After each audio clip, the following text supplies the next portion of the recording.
Baik, bismillahirrahmanirrahim.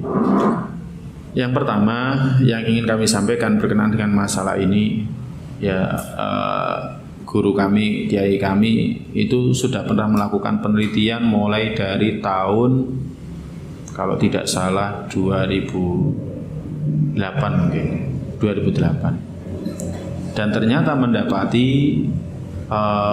waktu sholat di Indonesia itu rata-rata kecepatan. Karena semuanya menggunakan sudut apa itu namanya minus 20 derajat. Jadi gini ya, ini ibaratnya bumi, ini ibaratnya bumi, ya ini ibaratnya bumi. Ini adalah sisi timur, ini sisi barat. Matahari itu kan nanti terbitnya dari sini. Nah, ketika dia berada di sisi di minus 20 derajat, ini berarti di bawah ufuk ya. Fajar shodiq itu kelihatan, tapi pada kenyataannya nggak kelihatan. Yang disebut fajar shodiq itu apa? Nah ini ada pembahasannya. Fajar shodiq itu ya fajar yang memanjang dari utara sampai selatan, ufuk utara sampai ufuk selatan. Jadi kalau kita lihat ya itu akan kelihatan memanjang gini, bukan memanjang ke atas. Kalau memanjang ke atas namanya fajar shodiq.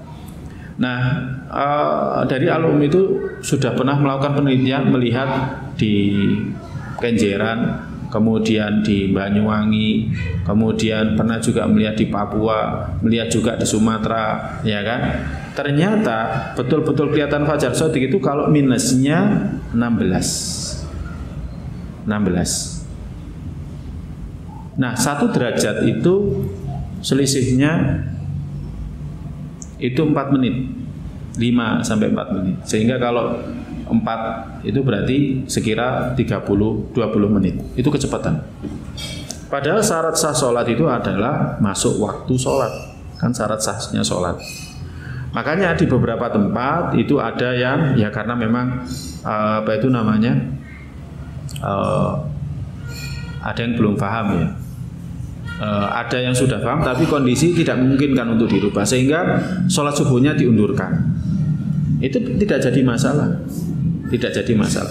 Muhammadiyah sendiri itu sudah memutuskan memundurkan jadwal azan 10 menit.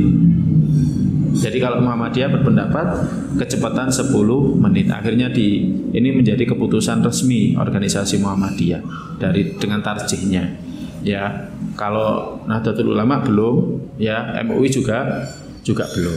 Tapi di banyak tempat sudah banyak meyakini, bahkan di Timur Tengah sendiri ya seperti itu. Ya, ada perbaikan. Nah, maka bagaimana dengan kita?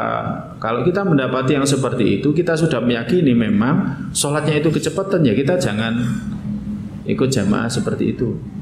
Kalau kita sudah meyakini. Tapi kalau kita meyakini tidak, ya tidak jadi masalah. Ya, tapi kalau kita sudah meyakini dengan ilmu yakin bahwa itu kecepatan, maka jangan apa itu namanya sholat subuh di tempat yang subuhnya lebih awal. Ya, caranya bagaimana? Ya cari masjid yang agak apa itu namanya agak lambat, ya jauh. Kalau misalkan kejauhan, ya karena memang sunnahnya sholat itu kan di dekat rumah, ya. Maka kalau sudah seperti itu, maka silakan diulangi lagi. Sholat yang pertama sebagai sunnah, yang kedua sebagai kewajiban. Ada yang berfatwa seperti itu. Ya, jadi yang pertama sebagai sunnah, yang kedua sebagai kewajiban. Karena apa? Ya ada para sahabat yang pernah sholat asar bersama Nabi SAW, kemudian dia kembali ke kaumnya, diminta untuk ngimami kaumnya, karena tidak ada lagi yang berhak untuk menjadi imam. Maka sholat dia yang pertama itu wajib, yang kedua itu adalah sunnah. Ya, yang kedua itu adalah sunnah. Ya, jadi tidak jadi masalah. Yang seperti itu tidak jadi masalah. Tapi kalau misalkan kita bisa perbaiki, tentu lebih baik. Ya, kalau saya pribadi biasanya sholatnya itu, ya orang-orang pada wirid baru keluar ke masjid. Ya, karena kita sudah terbiasa seperti itu. Kalau ingin penjelasan lebih detail, ya Al-Um ada bukunya ya tentang fajar shodiq detail, sak foto-fotonya.